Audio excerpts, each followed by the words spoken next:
సత్తెనపల్లి నియోజకవర్గం. నేను సత్తెనపల్లి నియోజకవర్గంలో 3 సార్లు పోటీ చేశాను.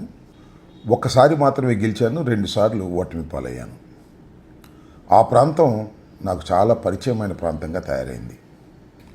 కొన్ని కారణాల వల్ల సత్తెనపల్లి నుంచి నేను గుంటూరు రావడం జరిగింది. అయినా సత్తెనపల్లిలోని విషయాలన్నీ కూడా నాకు తరచూ అక్కడ ఉన్నటువంటి కార్యకర్తలు కానీ ఫ్రెండ్స్ కానీ నాకు చాలా వివరంగా వివరిస్తూ వస్తుంటారు. ఒకసారి ఎమ్మెల్యేగా చేశాను, అక్కడే మంత్రిగా కూడా చేశాను. కాబట్టి ఆ ప్రాంతం మీద నాకు ప్రత్యేకమైనటువంటి అభిమానం ఉంటుంది, తెలుసుకోవాలని కోరుకుంటుంది. ఇవాళ అక్కడ జరుగుతున్న విషయాల గురించి మీ అందరితో, అంటే రాష్ట్ర వ్యాప్తంగా ఉన్నటువంటి ప్రజలందరితో కొన్ని విషయాలు పంచుకోవాలి అనే ఉద్దేశంతో నేను ఈ వీడియో చేస్తున్నాను. సత్తెనపల్లి చాలా విచిత్రమైనటువంటి పద్ధతుల్లో ఇవాళ అక్కడ పరిపాలన సాగుతూ ఉంది. సత్తెనపల్లికి ఒక ప్రత్యేకమైన ప్రాముఖ్యత ఉంది. ఎందుకంటే సత్తెనపల్లి వావిలాల గోపాలకృష్ణయ్య గారు రిప్రజెంట్ చేసినటువంటి ప్రాంతం. అందువల్ల సత్తెనపల్లి అంటే చాలా గౌరవం ఉన్నటువంటి ప్రాంతంగా భావిస్తారు. అక్కడ ఎవరు గెలిస్తే వారి పార్టీనే అధికారంలోకి వస్తుంది అనేటువంటి ఒక సెంటిమెంట్ కూడా ఉన్నటువంటి ప్రాంతం. అలాగే మొన్న నేను ఓడిపోయాను, ప్రభుత్వం ఓడిపోయింది. అంతకుముందు నేను గెలిచాను, ప్రభుత్వం వచ్చింది. అంతకుముందు నేను ఓడిపోయాను, ప్రభుత్వం కూడా పోయి. ఇది అక్కడ ఉన్నటువంటి పరిస్థితులు. కానీ మొన్న జరిగినటువంటి ఎన్నికల్లో కన్నా లక్ష్మీనారాయణ గారు అక్కడ నా మీద విజయం సాధించారు. కన్నా లక్ష్మీనారాయణ గారు తెలుగుదేశం అభ్యర్థిగా పోటీ చేశారు. కన్నా లక్ష్మీనారాయణ గారు కాంగ్రెస్ పార్టీలోనే ఆయన రాజకీయ జీవితం ప్రారంభించి తర్వాత భారతీయ జనతా పార్టీకి వెళ్లి భారతీయ జనతా పార్టీలో రాష్ట్ర అధ్యక్షుడిగా కూడా పనిచేసి తరువాత తెలుగుదేశంలో చేరి అక్కడ శాసనసభ్యుడిగా గెలుపొందారు. అక్కడ ఇవాళ జరుగుతున్నటువంటి విషయాలు మీతో పంచుకోవడానికి నేను ఈ వీడియో చేస్తున్నాను. కానీ చాలా విచిత్రమైనటువంటి పరిస్థితులు అక్కడ కనిపిస్తున్నాయి. వింటుంటే ఇలాంటివి కూడా రాజకీయాల్లో జరుగుతాయా, ఇంత దారుణంగా ఉంటుందా అనేటువంటి భావన కూడా కలుగుతా ఉన్నది. అది ఏమిటి అంటే డబ్బు వసూలు కార్యక్రమం. కన్నా లక్ష్మీనారాయణ గారు కాంగ్రెస్ పార్టీలో కూడా మంత్రిగా చేశారు, కానీ ఎప్పుడు ఇంత చెడ్డ పేరు తెచ్చుకున్నటువంటి పరిస్థితులు లేవు. ముఖ్యంగా సత్తెనపల్లి వెళ్ళిన తర్వాత ఆయన ఎంత విచ్చలవిడిగా అవినీతికి పాల్పడుతున్నాడో వింటుంటే కర్ణ కఠోరంగా కూడా అనిపిస్తుంది. మొదటిగా ఆయన గెలిచిన తర్వాత ఏం చేశాడంటే ఆయనకి 2 కుమారులు ఉన్నారు. ఒకరు నాగరాజు, 2 ఫణీంద్ర. నాగరాజు అయితే గుంటూరు కార్పొరేషన్ మేయర్ గా కూడా చేశాడు రాజశేఖర రెడ్డి గారి దయ వల్ల. గెలవంగానే నాగరాజు గారు అక్కడికి వెళ్ళిపోయాడు. అక్కడ కొంత ప్రాంతాన్ని ఆక్రమించుకున్నాడు. అలాగే నేను తక్కువ అంటూ ఫణీంద్ర కూడా అక్కడికి వెళ్ళాడు. ఫణీంద్ర కూడా కొంత ప్రాంతాన్ని ఆక్రమించుకున్నాడు. ఈ 2 ప్రాంతాల్లో వసూళ్లు చేసుకున్నారు. సహజంగా ఆస్తులు పంచుకున్నట్టుగానే ఆ నియోజకవర్గాన్ని ఈ మండలం నువ్వు, ఈ మండలం నేను, ఈ మండలం నువ్వు, ఈ మండలం నేను అని పంచుకొని డబ్బులు వసూలు కార్యక్రమాలు ప్రారంభించారు. ఎందుకు ఊరుకుంటారు తెలుగు తమ్ముళ్ళు? కన్నా లక్ష్మీనారాయణ గారు కాంగ్రెస్ నుంచి బీజేపీకి, బీజేపీ నుంచి తెలుగుదేశంలోకి వెళ్లి వ్యక్తి కదా. ఆయన ఏమి తెలుగుదేశంలో పుట్టి పెరిగినటువంటి వ్యక్తి కాదు. అందువల్ల తెలుగు తమ్ముళ్ళ కోపం వచ్చేసింది. రైట్, ఏ పార్టీలో నుంచి వచ్చి మన పార్టీలో గెలిచి ఇంత దారుణాలకు పాల్పడుతున్నాడా అని లోకేష్ దగ్గరికి వెళ్ళారు. లోకేష్ దగ్గర రిపోర్ట్ చేశారు. లోకేష్ కోపం వచ్చింది. కోపం వచ్చి ఇలాంటి కార్యక్రమాలు చేస్తే సహించం పార్టీ అని చెప్పి వార్నింగ్ ఇచ్చారు. ఆ వార్నింగ్ తో పాపం కన్నా లక్ష్మీనారాయణ గారు 2 కుమారుల్ని విత్డ్రా చేసుకున్నారు. ఇప్పుడు కుమారులు రాజ్యం అక్కడ లేదు. తెర వెనుక రాజ్యం ఉంది, కానీ అక్కడ కుమారులు వచ్చి అక్కడ పెత్తనం చేసి డబ్బులు వసూలు చేసే కార్యక్రమం లేదు. అయితే డబ్బులు వసూలు ఆగిపోయినాయా, అక్కడేమి అవినీతి జరగటం లేదా అంటే అది కాదు. అవినీతి మాత్రం అప్పటికన్నా ఎక్కువ జరుగుతుంది. మరి ఎలా జరుగుతుంది ఏమిటి అనేది ఇక్కడ ఒక ఆసక్తికరమైనటువంటి విషయాలు రాష్ట్ర ప్రజానీకం, సత్తెనపల్లి ప్రజానీకం తెలుసుకోవాల్సిన అవసరం ఉంది అని నేను భావిస్తున్నాను. అక్కడ నాకు కూడా తెలుసు, దరువూరి నాగేశ్వరరావు ఒక కాంట్రాక్టర్, మంచి కాంట్రాక్టర్. తెలుగుదేశం పార్టీలో కూడా కాంట్రాక్టులు చేశాడు. సరే, మా దగ్గర కూడా కొన్ని కాంట్రాక్టులు చేశాడు. అంతేకాదు స్వర్గీయ కోడెల శివప్రసాద్ గారికి కాంట్రాక్టులు ఇచ్చినందుకు గాను ఇల్లే కట్టించి ఇచ్చేశాడు. అంత పెద్ద కాంట్రాక్టర్ అతను. చాలా కాంట్రాక్టులు చేస్తాడు. ఒక్క సత్తెనపల్లి నియోజకవర్గంలోనే కాదు, జిల్లా వ్యాప్తంగా, రాష్ట్ర వ్యాప్తంగా కూడా కాంట్రాక్టులు చేసేటటువంటి వ్యక్తి దరువూరి నాగేశ్వరరావు గారు. ఎన్నికలకు ముందు దరువూరి నాగేశ్వరరావు గారు కన్నా లక్ష్మీనారాయణ గారికి స్వాగతం పలికారు. ఆయన ఇల్లే ఆయన నివాసంగా ఇచ్చారు. దానితో పాటు కోట్ల రూపాయలు ఆయనకి ఖర్చు పెట్టారు. గెలిచిన తర్వాత దరువూరి నాగేశ్వరరావు గారి డబ్బుల వల్లే గెలిచాడు అనేటువంటి భావన సర్వత్రా వ్యాపించింది. ఆయనకు కూడా ఉంటుంది. అందువల్ల ఏం చేశారంటే జనరల్ గా రోడ్లు కాంట్రాక్ట్ ఇస్తాం, బ్రిడ్జిలు కాంట్రాక్ట్లు ఇస్తాం, లేదా ఒక వర్క్ ఏదైనా కాంట్రాక్ట్ ఇస్తాం. కానీ కన్నా లక్ష్మీనారాయణ గారు చిత్రం ఏంటంటే నియోజకవర్గం మొత్తాన్ని కాంట్రాక్ట్ ఇచ్చేశారు. నీకంతా నాకింత, నువ్వే అన్ని కార్యక్రమాలు చేయటం నీదే బాధ్యత, వసూలు చేసే బాధ్యత కూడా నీదే. వసూలు ఏంటి? అవినీతి సొమ్మును వసూలు చేసే బాధ్యత కూడా అయ్యా దరువూరి నాగేశ్వరరావు గారు మీదే బాధ్యత అని కన్నా లక్ష్మీనారాయణ గారు నియోజకవర్గం మొత్తాన్ని కాంట్రాక్ట్ ఇచ్చేసి హాయిగా గుంటూరులో కూర్చోవడం, అప్పుడప్పుడు వెళ్లి రావడం. దరువూరి నాగేశ్వరరావు గారేమో అన్ని కార్యక్రమాల్లోనూ డబ్బులు వసూలు చేయటం, ఆ డబ్బులు లెక్క చెప్పటం, ఆ లెక్క చెప్పిన డబ్బుల్లో ఆయన కొంత తీసుకోవటం, వీళ్ళు కొంత ఇస్తాం, కుమారులు పంచుకోవటం. ఇది ఇవాళ సత్తెనపల్లి నియోజకవర్గంలో జరుగుతున్నటువంటి కార్యక్రమం. దీనిలో కొన్ని ఆసక్తికరమైనటువంటి విషయాలు మచ్చుకు నేను చెప్తాను. సత్తెనపల్లిలో 20 బ్రాందీ షాపులు వచ్చినాయి. 20 షాపులకి సుంకం చెల్లించినట్టుగా దరువూరి నాగేశ్వరరావు గారు ఒక్కొక్క షాపు దగ్గర 30 లక్షల రూపాయలు వసూలు చేశారు. అంటే 20 షాపుల దగ్గర 30 లక్షలు అంటే 6 కోట్ల రూపాయలు అక్షరాల వసూలు చేసి ఆయన దగ్గర పెట్టుకున్నాడు.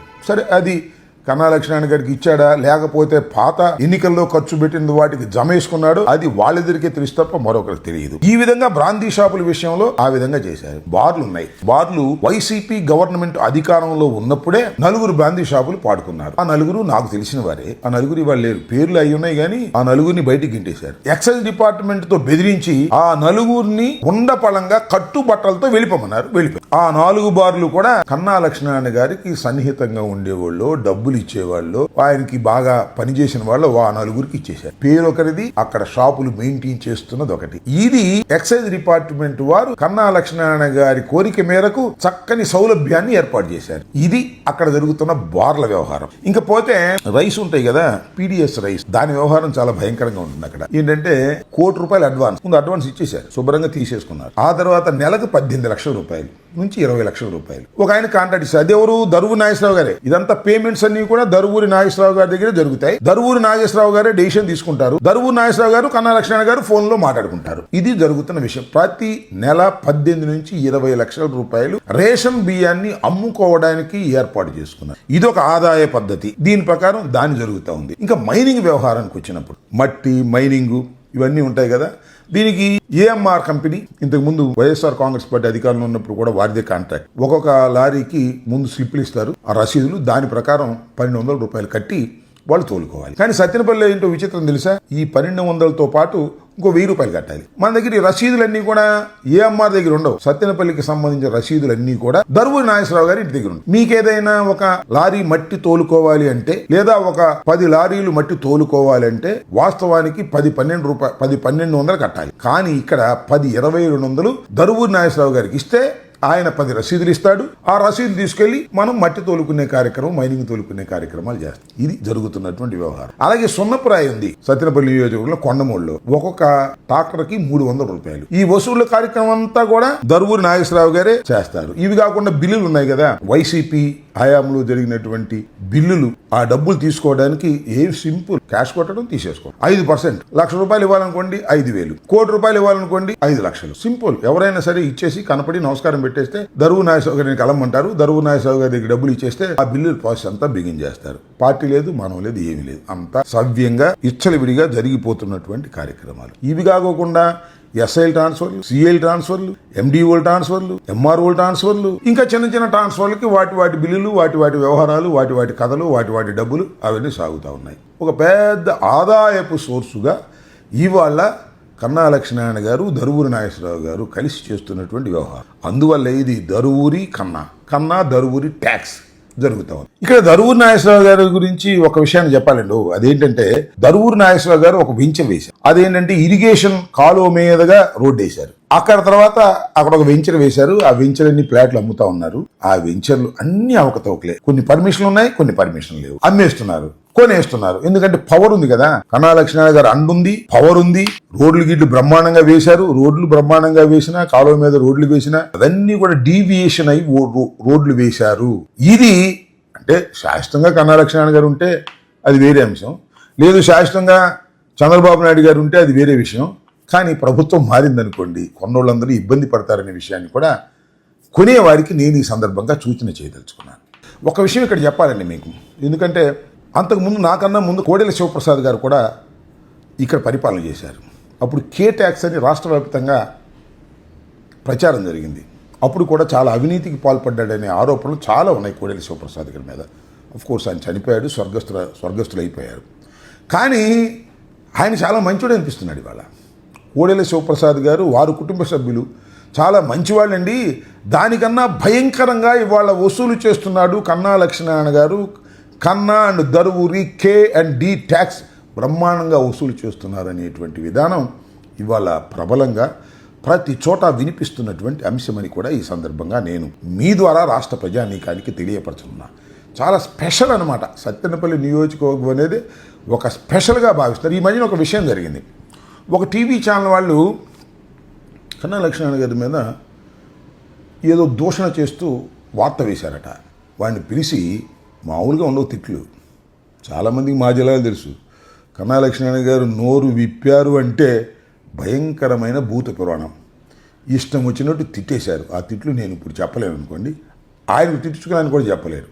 అందువల్ల ఆ తర్వాత ఏం జరిగిందంటే ఇది హెడ్ క్వార్టర్ తెలిసింది, వాళ్ళ TV channel, private TV channel. వాళ్ళకి తెలిసి వాళ్ళకు మన స్టోరీ వేశారు ప్రత్యేకంగా, భూత పురాణంలో సిద్ధహస్తుడు కన్నా లక్ష్మీనారాయణ గారు. ఇలా సత్తెనపల్లి నియోజకవర్గంలో ఇంత దారుణమైన పరిపాలన జరుగుతున్నది అనే విషయాన్ని మీ ద్వారా రాష్ట్ర ప్రజానీకానికి చెప్పాలనేటువంటి ఉద్దేశంతో నేను ఈ వీడియో చేస్తున్నాను. నేనేదో కన్నా లక్ష్మీనారాయణ గారి మీద కోపంతోనో తెలుగుదేశం మీద కోపంతోనో చేస్తున్నారు అనుకునే వాళ్ళు అనుకోవచ్చు, కానీ ఇది వాస్తవానికి అతి దగ్గరగా ఉన్నటువంటి అంశాలని నేను ఈ సందర్భంగా మనవి చేస్తున్నాను. ఈ వీడియో రిలీజ్ అయిన తర్వాత అక్కడ కన్నా లక్ష్మీనారాయణ గారికి, దరువూరు నాగేశ్వరరావు గారికి ఉన్న చెంచాలు ఉంటారు కదా, వాళ్ళందరూ విమర్శ చేస్తుంటారు. ఇక నా మీద రేపు నుంచి 2 రోజుల పాటు ఇదే పని ఉంటుంది. ఇట్లాంటి వాటికి నేను భయపడేవాడిని కాదు. జరుగుతున్నటువంటి విషయాలను ఆంధ్ర రాష్ట్ర ప్రజానీకానికి, గుంటూరు ఉమ్మడి జిల్లా గుంటూరు ప్రజానీకానికి, సత్తెనపల్లి ప్రజానీకానికి తెలియపరచాలనే ఉద్దేశంతోనే ఈ వీడియో చేసి రిలీజ్ చేస్తున్నాను. వాస్తవాలు అవాస్తవాలు ఏంటో ప్రజలు గమనించాలని ఈ సందర్భంగా నేను కోరుకుంటున్నాను.